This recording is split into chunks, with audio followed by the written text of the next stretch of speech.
বুবুরে কি সুন্দর আঁকাইছে। খুব সুন্দর। ছেলেটার একদিন বাড়িতে আসতে বল না, আমি একটু দেখতাম। মা, তুমি এসব কি কইতেছো?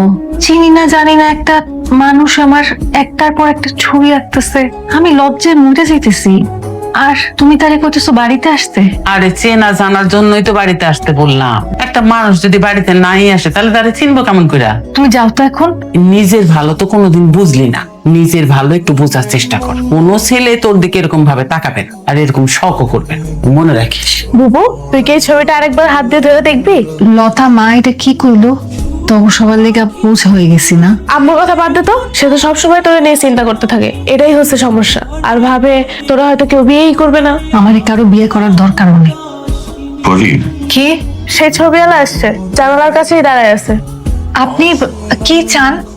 আমি আপনার সাথে একটু কথা বলতে চাই। আপনার সাথে আমার কোনো কথা নাই। আপনার সাথে কথা বলে চলে যাব। বাসার সামনে যে খালি জায়গাটা আছে আপনাদের, আমি এখানে দাঁড়িয়ে আছি। আপনি চাইলে আপনার বোনকে নিয়ে আসতে পারেন। যদি না নিয়ে আসেন তাতেও কোনো সমস্যা নেই। আমি আপনার জন্য দরকার সারা রাত অপেক্ষা করব। তাতে যদি না হয় সারা জীবন অপেক্ষা করার ধৈর্য আমার আছে। পাগলামি করবেন না, শহর না গ্রাম। আপনি এমন পাগলামি করবেন, আব্বা আপনাকে ধরে মারবে। এই বুবু, তুই কার সাথে কথা বলিস? ওই ছেলে তো কখন চলে গেছে। চল না বাবু, বাইরে যাই, ওই ছেলের সাথে কথা বলে আসি। আমি যাবো না, তোর মন চাইলে তুই যা।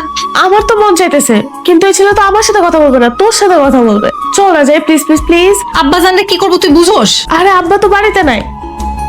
বুবু, তোরা কথা বল, আমি আসছি। আপনি কি চান আমার কাছে? আমি আমার পুরোটা জীবন তোমার সাথে কাটাতে চাই। মানে আপনি কি আমাকে বিয়ে করতে চান? কথা বলছেন না কেন? হ্যাঁ চাই। মানে কেন আপনি আমাকে বিয়ে করতেছেন? অন্ধ মেয়েকে বিয়ে করে কি হবে? সবাই আপনাকে কথা শোনাবে, আমি আপনাকে কিছুই দিতে পারবো না, কিছুই করতে পারবো না আপনার জন্য। আপনার পাড়া প্রতিবেশী বন্ধু বান্ধব নিশ্চয়ই এটা চাবে না আপনার সাথে একটা অন্ধ মেয়ের বিয়ে হোক। কে কি চাইলো না চাইলো কি যায় আসে? সংসার আমি করব, তারা না। আমার ভালো লাগাটা জরুরি। আমার যাকে ভালো লাগবে আমি তো তার সাথেই সংসার করব, নাকি? আপনার সাথে সংসার করলে আপনাকে কিছুই দিতে পারবো না, আপনি কেন বুঝতে পারছেন না?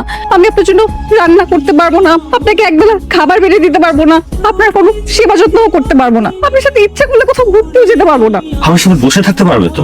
আমার সামনে জাস্ট বসে থাকতে পারলেই হলো। বাকি সব আমি করতে পারবো, সব কাজ আমি করব। পাগলামিতে জীবন চলে না। আপনি একটা সুস্থ মানুষের একটা অন্ধ মেয়েকে কেন বিয়ে করবেন? কেন করব না? আমার যাকে ভালো লাগে, আমি যাকে ভালোবাসি, আমি তো তাকেই বিয়ে করবো, নাকি? আমি কিছু সামনে নেব, তুমি আমার চোখ দিয়ে পুরো পৃথিবী দেখবে। নিজেকে এত ছোট করে দেখো না পড়ি। আমি একটা কথা বিশ্বাস করি। কি কথা? দৃষ্টিশক্তি তারই আছে যে মন দিয়ে দেখতে পারে না, আর যে তা পারে না সে চোখ থাকতেও অন্ধ। মনটা হচ্ছে বিষয়। দুটো মন যদি একসাথে থাকতে পারে সেখানে রূপ গুণ সৌন্দর্য এগুলো আসলে ম্যাটার করে না পড়ি। Trust me. প্লিজ আমাকে ফিরিয়ে দাও না, প্লিজ। আমার খুব ভয় হয় আবির, অন্ধ মানুষ তো তুমি, আমাকে সারা জীবন তোমার পাশে আমাকে রাখবে তো? অন্ধ মানুষ তো কখনো কাউকে ভালো লাগেনি এর আগে। আল্লাহ, তুমি আমার বুবুকে এমনই হাসি খুশি ভাবে রাখো। তোমাকে আমি ফিরিয়ে দিতে চাই না আবির, বিশ্বাস করো, আমি তোমাকে ফিরিয়ে দিতে চাই না। আমার বাবার সাথে কথা হয়েছে, আমি কালই বাবাকে নিয়ে আসবো।